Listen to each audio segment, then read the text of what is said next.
Can you understand this story? Stay until the end to test yourself.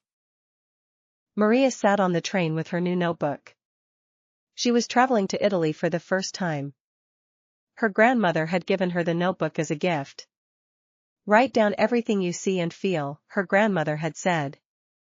Maria opened the notebook to the first page.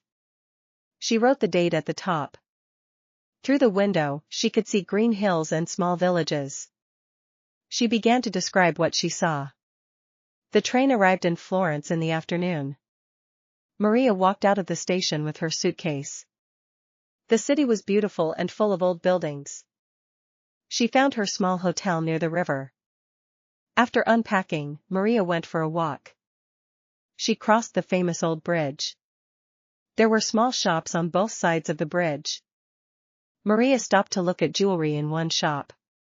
In the evening, she sat at a small cafe.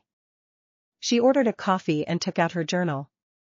She wrote about the bridge and the jewelry shops.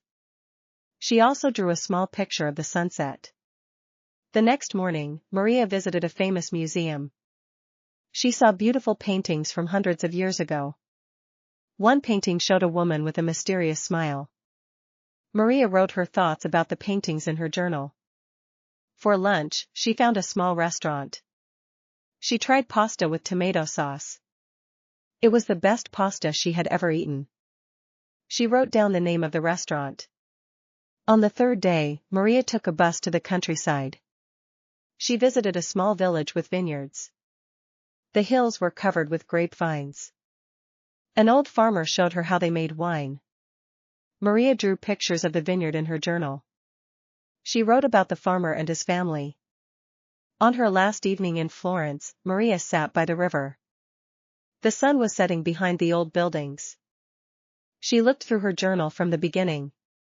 She had written so much in just a few days. There were descriptions of food, places, and people. There were also many small drawings. Maria smiled as she read her own words. The journal helped her remember every moment. The next day, Maria took the train back home. She wrote in her journal during the whole trip. When she arrived home, her grandmother was waiting. "Show me your journal," her grandmother said with a smile. Maria opened the notebook and showed her everything. Her grandmother looked at each page carefully. "You have captured your journey beautifully," she said. Maria felt proud of her travel journal. She decided to keep a journal on every trip from now on.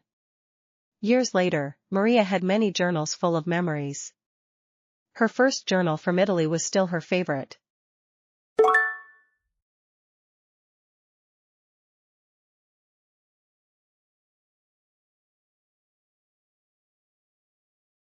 Learn with LingoStories.app.